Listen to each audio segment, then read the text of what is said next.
5 years had taught Marina how to build safety out of scarcity, and she had become an expert at small victories. Her mornings smelled of strong coffee and the yeast of the neighborhood bakery, Matteo humming as he laced his sneakers, Sophia braiding her own hair with a serious concentration that made Marina smile. Their two-bedroom apartment on the third floor had the kind of light that made dust look like memory, a patchwork of second-hand furniture, school drawings taped to the wall, the hum of a radiator that never quite warmed the whole room. She worked as a daytime assistant at a dental clinic, sewed alterations on weekends, and kept a careful ledger of bills that taught her the value of a single paid invoice. Love, in her house, was practical. Love was rice and medicine and the way she smoothed a fevered forehead at night. On a Tuesday that began like any other, the phone vibrated on the counter, an anonymous number that carried an invitation in its brief clinical text. A wedding, a name she had not seen in public for years, and a place that belonged to a world she thought she had closed the door on. The sender was curt, a digital invitation from a corporate address. The line read, "You are cordially invited to the marriage of Jihoon Han and Minji Kwan, Saturday at the Grand Hall." A second alert was a photo, a glossy invitation, the paper thick and flawless, the calligraphy precise in a language that had once mapped out a crossing in her life. For a moment, everything in the kitchen blurred. The kettle, Matteo's small foot on the chair, Sophia's small voice asking if they could have pancakes. She felt the old, wide ache, the one that had driven her out of a city apartment with a man whose name was now on everyone's lips, and she almost set the phone down and went on making lunches. She planned not to go. It was the sensible thing. Ignore the invitation, protect the children from an ornate room of glances, maintain the fragile dignity she had patched together. Yet there was a small, stubborn part of her that wanted to see, to close a loop, to look at the man who had once been a fragment of her life and see if the years had polished his face into unrecognizable privilege. The memory that came back was precise and sensory. The heat of a July night in Korea, the cheap perfume she had been wearing, Jihoon's laugh like a glass being tapped, the rumor that followed and hardened into a decision she never had time to contest. She thought about how the children resembled her, how strangers on the bus sometimes tilted their heads and said, "They look like someone who is missing," and she felt suddenly protective and strangely curious. In the days that followed, she weighed options in the clinic's storage room, fingers tracing sterilized instrument handles while she imagined silk and fine men making speeches. Her friend Anna from the bakery, a woman who guarded the morning shift with a ferocious tenderness, said plainly, "If you want to go, go. You have a right to be seen." Marco, the father of a child in Sophia's class who mowed lawns for a living, warned her about trouble. Elena, a local reporter who sometimes bought coffee to listen, offered to come if she needed someone who knew how to ask questions without shaming. She told Detective Lee only because she wanted to record the encounter in case it tore open old wounds, and he suggested keeping receipts, photographs, any proof that might matter later. These people became small pillars in her decision, names she would rely on if the evening asked more of her than she expected. The day of the wedding arrived with a sky so pale it almost refused to participate in celebration. Marina dressed the children in hand-me-down suits and a dress she had mended the week before, the seam a visible testament to thrift and care. The taxi that took them to the Grand Hall carried a nervous hush. Matteo fiddled with a paper train ticket, Sophia traced the edge of the velvet invitation. The hall itself was an architectural statement of wealth, columns and chandeliers pretending to be older than they were, the air conditioned so cold it made her skin tighten. The music was a carefully chosen string quartet tuned to make everyone feel as if history were bearing witness. At the entrance, a woman in a designer coat, Mrs. Kwan, an organizer with a smile bred in neat lines, checked names and made a small bored courtesy. Marina held her head up, a practiced balance of dignity and guarded fear, and the murmurs began like insects searching for a wound. When she walked down an aisle that smelled faintly of polished wood and lilies, all the small rehearsed manners of the room turned toward her like lenses. Someone said, "Is she supposed to be here?" in an undertone sharp enough to cut. The whispers grew. The bride, Minji Kwan, elegant and composed, smiled as if every smile were a lie with good makeup. Jihoon Han, in a tailored suit, looked up, and for a moment his face registered something close to recognition before the trained neutrality touched his features. A hush fell, and then the social knives found rhythm. An older woman, Chairman Kwan, whose title was spoken with the reverence reserved for weather reports, leaned over and murmured to a nearby guest about propriety. An uncle took a photograph. A groomsman shifted and let a laugh escape like a small animal. The children felt it, their shoulders tensing. Mateo blinked fast, as if the air itself were a stinging insect. Marina heard a voice in the back say, "She should not have come," as if her presence was an accident, and that made something inside her to decide. Remain. The confrontation that simmers and then bursts happened quietly with the cruelty of good manners. A bridesmaid named Yuna, who was rumored to be the public relations manager for the Han family, approached with the kind of smile you use to hold a secret in place. She spoke close enough that her perfume clouded Marina's cheek, a scent of something minty and expensive, and said, "You must be mistaken. This is a private celebration." Marina answered simply, "I was invited," and her voice did not betray the tremor beneath. An exchange of 10 steps followed, each one a tiny battle. Yuna insisting, Marina stating the truth.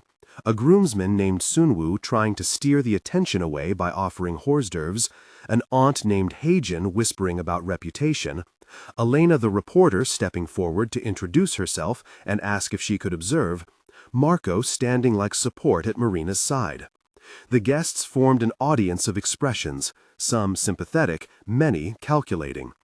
Mateo clutched Marina's hand so hard the knuckles went white, and in that grip she felt both the humiliation and a strange, fierce claim to being present.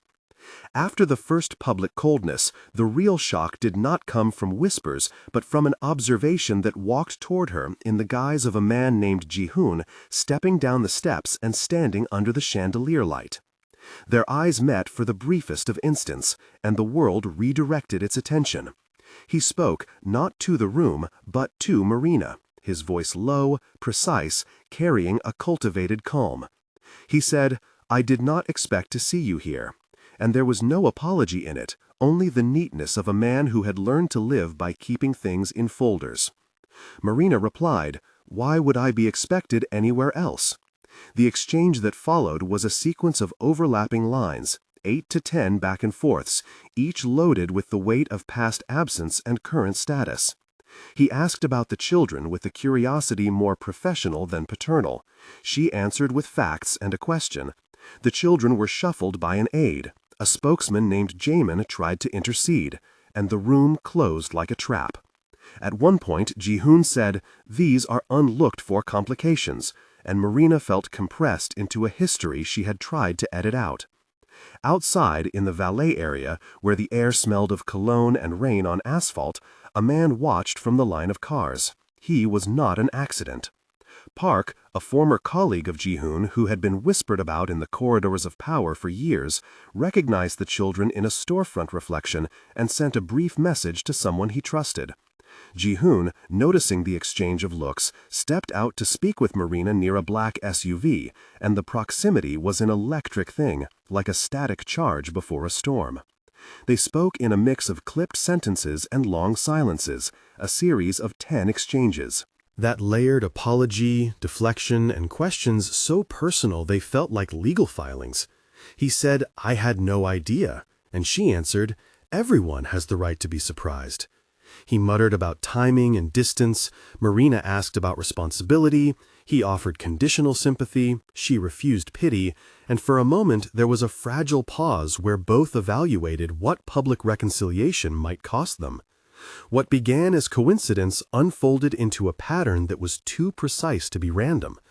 A week later, Jihoon appeared at a local mall opening, purportedly for a business launch, and Marco bumped into him near the bookstore while pushing a cart for his son. Elena caught a photo that showed Jihoon glancing towards Marina's table at a small coffee shop. A supermarket checkout line turned into a stage as Jihoon's car pulled up outside, and a grocery bag break allowed an accidental exchange. Captions murmuring in the community and on local social media. Each encounter had sensory detail that fixed it in Marina's head. The metallic clink of a shopping cart, the smell of heated wheat in the mall food court, the grit of street dust on Jihoon's shoes. Each coincidence invited whispering. "Are they following you?" someone asked at the bakery. The line at the park where Sophia plays became a confrontation zone when an aide to Chairman Kwon asked polite questions about the children's school. These meetings created a slow pressure, like water under a door, seeping under the edges until something gave. Meanwhile, inside the Han corporate orbit, maneuvering began. Chairman Kwon called a spokesperson meeting where Jaemin distributed talking points, a file was prepared, an intelligence brief compiled. They spoke in clinical terms like reputational risk and potential lawsuits, deciding how to contain an image problem before it became a headline. Haejin advised a deflection strategy, plant a narrative of responsible philanthropy, show images of Jihoon with children at charity events, a small humanizing trope to counter the rumor. Park, who had loyalties of his own and a memory of an old, private kindness extended years ago, placed a small note with a name in the chairman's safe, a document that hinted at an old connection. Elena, the reporter, began to search public records and found a subtle trail, a name on a transfer, a letter in a folder, a quiet financial support that did not match the public story. Rebecca, a lawyer who had once represented the clinic where Marina worked in a community case, offered to look at documents pro bono if Marina wanted to pursue any claim. Detective Lee listened and advised caution, saying power makes people adept at erasing footprints. 3 moments slowed time with a violence that felt surgical. The first was when Marina opened a dusty folder at the community center and found an old photocopy with Jihoon's signature on a small, private note. The paper smelled of toner and old coffee, and her breath shortened. In that moment, she remembered the exact way Jihoon had laughed the night they met, the press of his hand, the sudden absence after. The second was during a televised charity event, when a panelist casually referenced a hidden donation and flashed an image that resembled Mateo in a crowd photo. Marina watched and felt her throat close. The third was a phone call from an anonymous number, delivering a thinly veiled threat, a voice saying, "Stay out of what does not belong to you," and the words landed like knives. Each of these moments required choice, and in the choice, Marina discovered neither simple victory nor defeat, but the slow formation of a strategy that mixed protection with exposure. The pattern of coincidences hardened into a deliberate pressure campaign from the Han circle and their allies. Rumors were seeded by a local influencer who had been paid to write a subtle piece about the chaos caused by people trying to attach themselves to power. Haejin and Jaemin coordinated a narrative that suggested opportunism, that implied Marina sought advantage. At the same time, a file with an old transfer and a faded receipt found by Elena suggested a different truth. There had been support, sporadic and secret. Rebecca found an internal memo that hinted Jihoon had once offered to help quietly, but the memo was unsigned and the handwriting ambiguous. The small neighborhood, fed by gossip and the town's single local paper, split into camps. Mrs. Ortega from the bakery placed a hand on Marina's shoulder at the market and said, "People should know both sides." And Detective Lee recommended documenting every interaction. As the public pressure grew, so did unexpected kindnesses. A local director at a community center named Sophia Ortiz held a meeting to discuss childcare support, offering Marina a week of free after-school care. Marco organized neighbors to stand as witnesses at a hearing when an attempt was made to discredit Marina with falsified claims. Anna baked empanadas and left a bag of food at Marina's door with a note that said, "We have your back." Park, who was more complicated than rumor suggested, slipped a card into Marina's palm with a phone number and a promise to check on archives. Each gesture humanized the story and complicated the Han narrative of clean distance. These small acts created a web of social proof that helped Marina move from survival toward action. The turning point came when Elena published a careful, documented piece that did not sensationalize but laid out a trail of documents, testimonies, and photographs that suggested a more complex past. She had obtained, through persistent research, an old letter fragment that bore Jihoon's name and a notation about support for education. The article did not accuse. It asked questions and provided evidence. The effect was immediate. Social media amplified the story, community voices joined, and the chairman's office issued a terse statement denying wrongdoing while promising to review the documents. The tension rose into a legal throb. Rebecca filed a formal request for disclosure, and a small local network of journalists formed to follow the case. Jihoon's team responded with carefully worded denials and a court filing that sought to limit the narrative. But the file trail that Elena had exposed was a hinge on which the public's curiosity began to swing. In a late-night meeting in Marina's living room, with Mateo asleep on the floor and Sophia drawing quietly by the window, she opened the folder Rebecca provided and found a document that combined handwriting, dates, and a signature. It was partial proof, not a full legal key, but an undeniable breadcrumb. The document smelled faintly of ink and dust, and when she touched it, she felt, in a way she had not for years, a complicated recognition. It was not only proof of past generosity, but a proof of connection, a human line that suggested Jihoon had once known them in a way that went beyond rumors. She thought of the children, looking like someone's spitting image, of the way strangers had once said so in passing, and of the quiet ache that kept her from feeling fully seen. Marina decided to move forward, not for vengeance, but to reclaim the right to ask questions and allow answers to exist. 1 month later, the story had become a local conversation with national ears. Marina had legal representation, and the Han office had appointed a spokesperson who gave rehearsed statements about respect and privacy. The community rallied in an uneven chorus. A petition asking for transparency collected signatures, while some high-end columnists defended Jihoon's right to private life.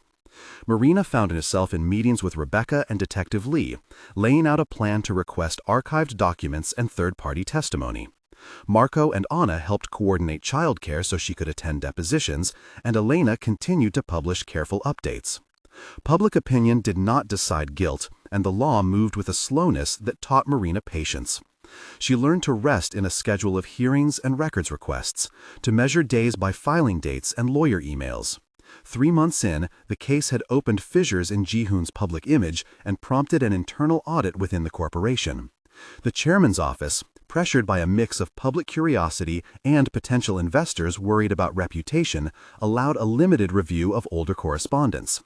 Park, who had quietly gone through old contacts, produced a ledger that listed small, irregular transfers to a name that matched Marina's maiden name, and that ledger became a pivot in the media narrative. Community attention turned into a tentative solidarity. The bakery displayed a sign that read, "We stand with neighbors," and a local pastor organized a public forum about power and responsibility that, while not explicitly about the case, created space for voices like Marina's. The children felt the shift in energy at home, and although they bore no full understanding, they began to see their mother carry documents that were not merely bills, but pieces of a story being told. 6 months later, nothing was entirely finished, but something important had changed.